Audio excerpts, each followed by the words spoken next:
Pessoal, hoje a gente vai aprender sobre Mateus 13. Hoje a gente chegou em Mateus 13 e a gente vai aprender sobre esse capítulo da Bíblia aqui tão rico, tão maravilhoso que é Mateus 13. Hoje tem uma flor aqui do lado, olha que coisa bonita, olha aí como tá bonito para vocês. Vou botar um fundo musical, o que vocês acham? Vou botar um fundo musical para vocês. Vocês não vão nem escutar direito, mas eu vou botar um fundo musical enquanto eu leio Mateus 13. Vamos lá. Tendo Jesus saído de casa, naquele dia, estava assentado junto ao mar, e ajuntou-se muita gente a ele, de sorte que, entrando num barco, se assentou, e toda a multidão estava em pé na praia. E falou-lhe de muitas coisas por parábolas, dizendo, vamos lá, eis que o semeador saiu a semear. E quando semeava, uma parte da semente caiu junto ao caminho, e vieram as aves e comeram-na. E outra parte caiu em pedregais, onde não havia terra bastante. Logo nasceu, porque não tinha terra funda. Mas vindo o sol, queimou-se e secou-se, porque não tinha raiz. E outra caiu entre espinhos, e os espinhos cresceram e sufocaram-na. E outra caiu em boa terra, e deu fruto, um a 100, outro a 60 e outro a 30. Quem tem ouvidos para ouvir, ouça. Interessante, né? São várias sementes e cada uma teve um fim. Uma caiu, mas mas não cresceu porque não tinha terra bastante. Outras aves comeram. Mas Jesus vai explicar sobre isso e a gente vai, junto com ele, aprender, porque ninguém melhor que o mestre para ensinar. E acercando-se dele os discípulos disseram-lhe, por que lhes fala por parábolas? Ele respondendo disse-lhes, porque a vós é dado conhecer os mistérios do reino dos céus, mas a eles não lhes é dado. Porque aquele que tem se dará, e terá em abundância.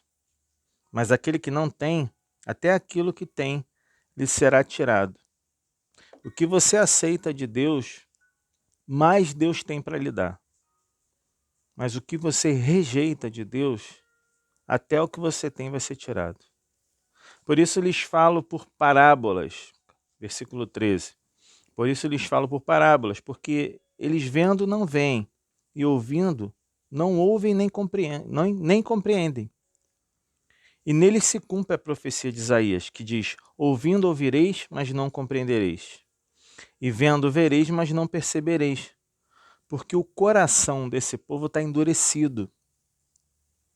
E ouviram de mau grado com seus ouvidos, e fecharam seus olhos, para que não vejam com os olhos, e ouçam com os ouvidos, e compreendam com o coração, e se convertam e eu os cure.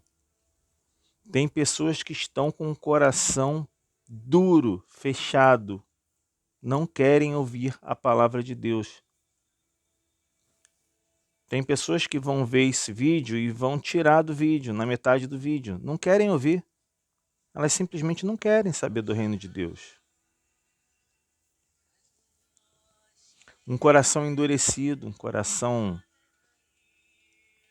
fechado para as coisas de Deus. Infelizmente, tem tanto a receber de Deus. Deus tem tanto que fazer na vida dessa pessoa, dessa pessoa que está escutando, dessa pessoa que precisa de uma palavra de Deus, mas ela não se rende. Mas bem-aventurados os vossos olhos, porque veem, e os vossos ouvidos, porque ouvem. Porque em verdade vos digo, que muitos profetas e justos desejaram ver o que vós vedes, e não ouviram, e ouvir o que vós ouvis, e não ouviram.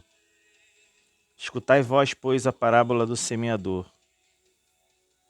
Ouvindo alguém a palavra do reino e não a entendendo, vem o maligno e arrebata o que foi semeado no seu coração. Este é o que foi semeado junto ao caminho.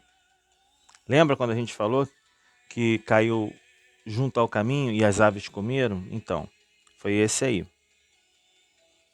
A pessoa não entendeu a palavra e o maligno arrebata. Ou seja, acabou de ouvir a palavra, já esqueceu, porque não entendeu. O que foi semeado em pedregais é o que ouve a palavra e logo a recebe com alegria,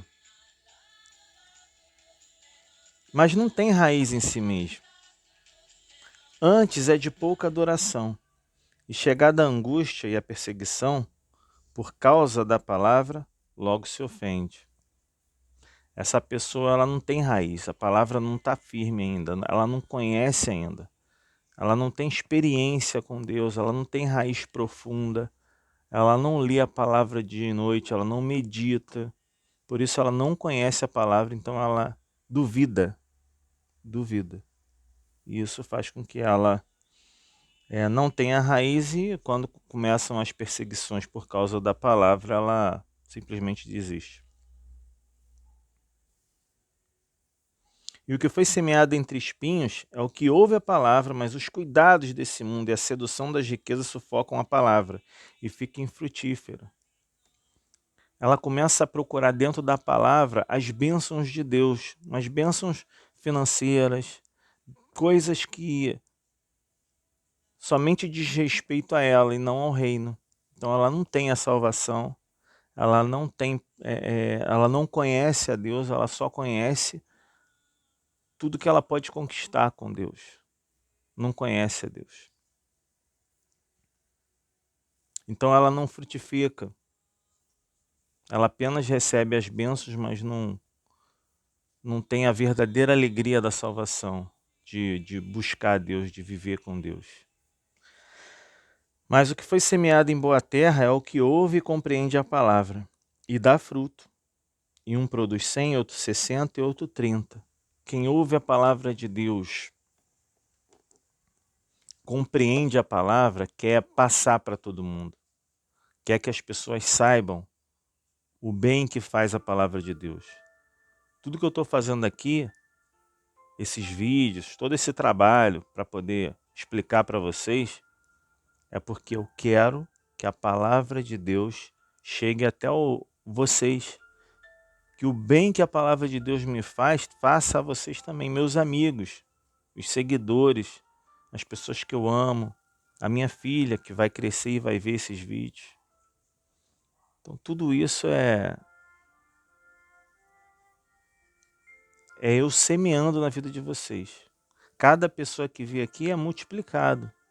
Pode ter 100 pessoas assistindo, 60 ou 30. Ou pode ter até 2, não importa. O importante é que vocês ouçam e aprendam e sejam beneficiados com essa palavra. Propôs-lhe outra parábola dizendo: o reino dos céus é semelhante ao homem que semeia a boa semente no seu campo. Mas dormindo os homens, veio o seu inimigo e semeou o joio no meio do trigo. E retirou-se. Olha o que o inimigo fez. E quando a erva cresceu e frutificou, apareceu também o joio.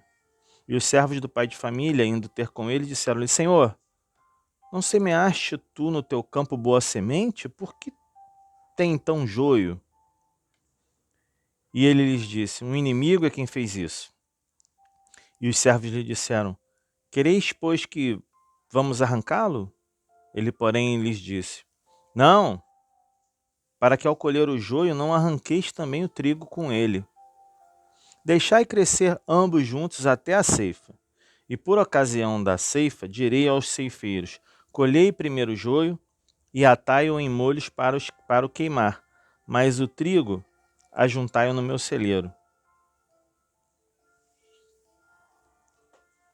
Pessoal, o joio e o trigo é uma referência aos filhos de Deus e aos filhos do maligno. Sempre haverão pessoas rebeldes, pessoas que causam confusão dentro da igreja, pessoas problemáticas, pessoas não nascidas de Deus, né? Pessoas que, na verdade, estão lá causando o mal, enganando as pessoas, fingindo serem de Deus e não são. Então essas são o joio. Essas serão separadas do trigo. Essas serão separadas das pessoas que realmente têm uma vida com Deus, que vivem com Deus, que meditam na palavra de dia e noite, que oram, que buscam a Deus, que evangelizam, que fazem a obra de Deus. Então elas são diferentes, elas serão separadas. Um dia elas serão separadas. Porque Deus vem buscar os seus. Ele não vem buscar os enganadores, ele vem buscar os seus. Outra parábola lhes propôs, dizendo: o reino dos céus é semelhante ao grão de mostarda que o homem, pegando nele, semeou no seu campo,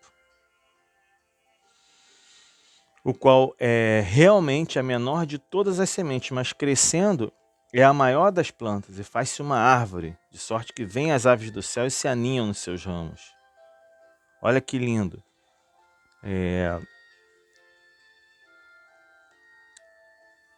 O reino dos céus, ele faz o pequeno ser grande. Faz aquele que é o menor ser o maior. Por quê? Porque ele depende de Deus. Ele cresce de tal maneira que muitos vêm se alimentar nele. Esse é o objetivo, de você que é pequeno ser grande. Você tem condições de ser grande quando você tem Deus na sua vida. Você pode ser referência de Deus nesse mundo. É isso que Deus quer fazer com a sua vida. Opa, tremeu aqui. Seja referência de Deus nesse mundo.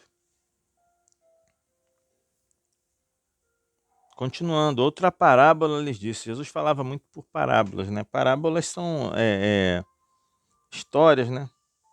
Histórias extraídas do cotidiano de Jesus. Então vamos lá. Do cotidiano, do dia a dia, né? Do dia a dia de Israel. Então eles usam joio, trigo, coisas que aconteciam, né? Sementes de mostarda, né? Outra agora aqui. O reino dos céus é semelhante ao fermento que uma mulher toma e introduz em 3 medidas de farinha até que tudo esteja levedado. Ou seja, o reino dos céus, ele é como fermento, ele entra em você e ele cresce de maneira que você evolui, você anda para frente, você cresce espiritualmente, intelectualmente, em conhecimento, em sabedoria. Isso é o reino dos céus dentro de você. É o Espírito Santo dentro de você conduzindo, guiando, transformando o seu pensamento, o seu agir, o seu pensar. Você que era uma pessoa nervosa, passa a ser uma pessoa mansa.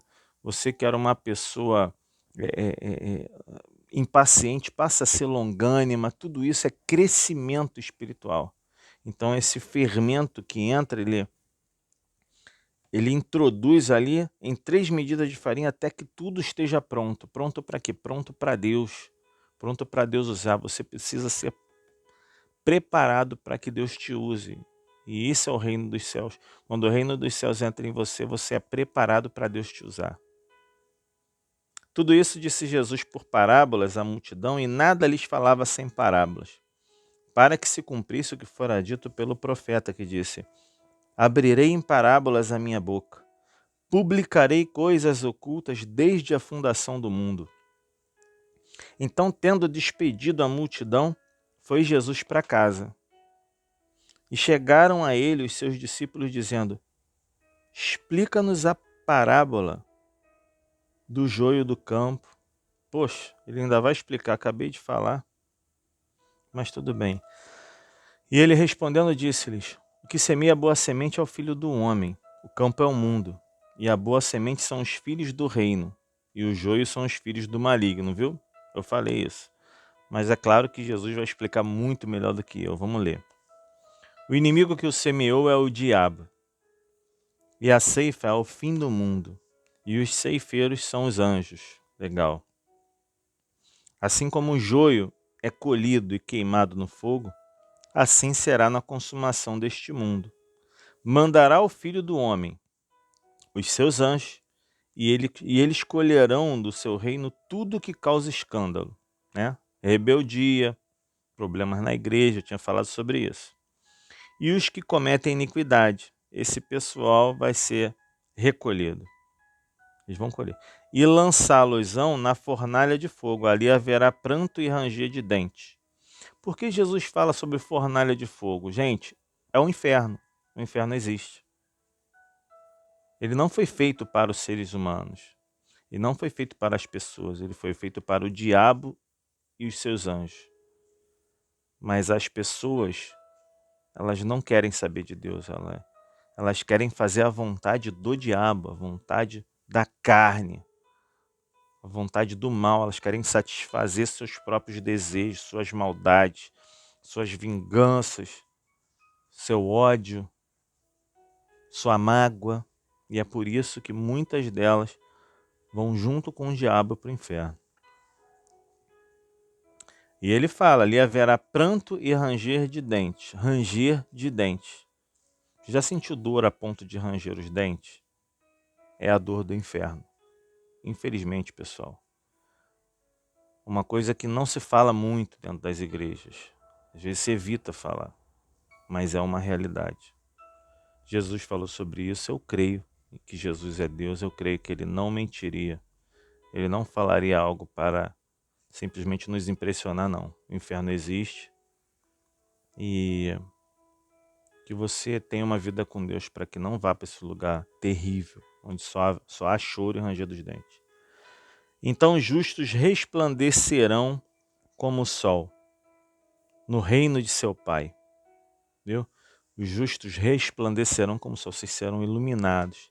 Quem serve a Deus, quem é justo, quem vive uma vida honesta, uma vida com Deus, será recompensado com a presença de Deus. E essas pessoas serão tão iluminadas por causa do brilho do Pai, que elas mesmas resplandecerão luz. Quem tem ouvidos para ouvir, ouça. O que ele quer dizer? Atenção, pessoal. Atenção ao que está se falando. É muito sério. Eu não quero que você simplesmente aceite a Cristo, entregue sua vida a Jesus para se livrar do inferno, não. Porque Deus tem uma vida maravilhosa para te dar. O que Deus dá para a gente não tem explicação. Meditar na palavra de dia e de noite, buscar a presença de Deus é algo que é maravilhoso demais. Intimidade com Deus é uma experiência única. Só quem tem é que sabe.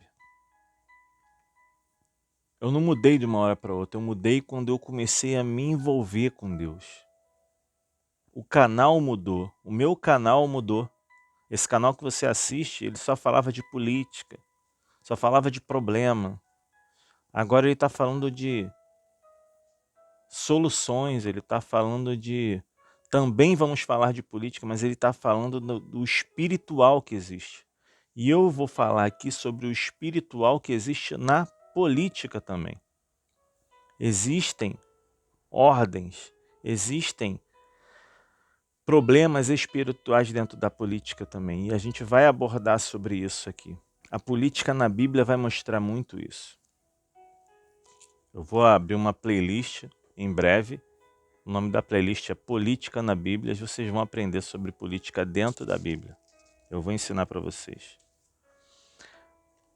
Também o reino dos céus é semelhante a um tesouro escondido num campo, que um homem achou e escondeu. E pelo gozo dele, vai, vende tudo quanto tem e compra aquele campo. Outro sim, o reino dos céus é semelhante ao homem negociante, que busca boas pérolas. E encontrando uma pérola de grande valor, foi, vendeu tudo quanto tinha e comprou-a. Igualmente, o reino dos céus é semelhante a uma rede lançada ao mar, e que apanha toda a quantidade de peixe. Estando cheia, puxam para a praia, e assentando-se apanham para os cestos os bons, os ruins, porém os bons, né?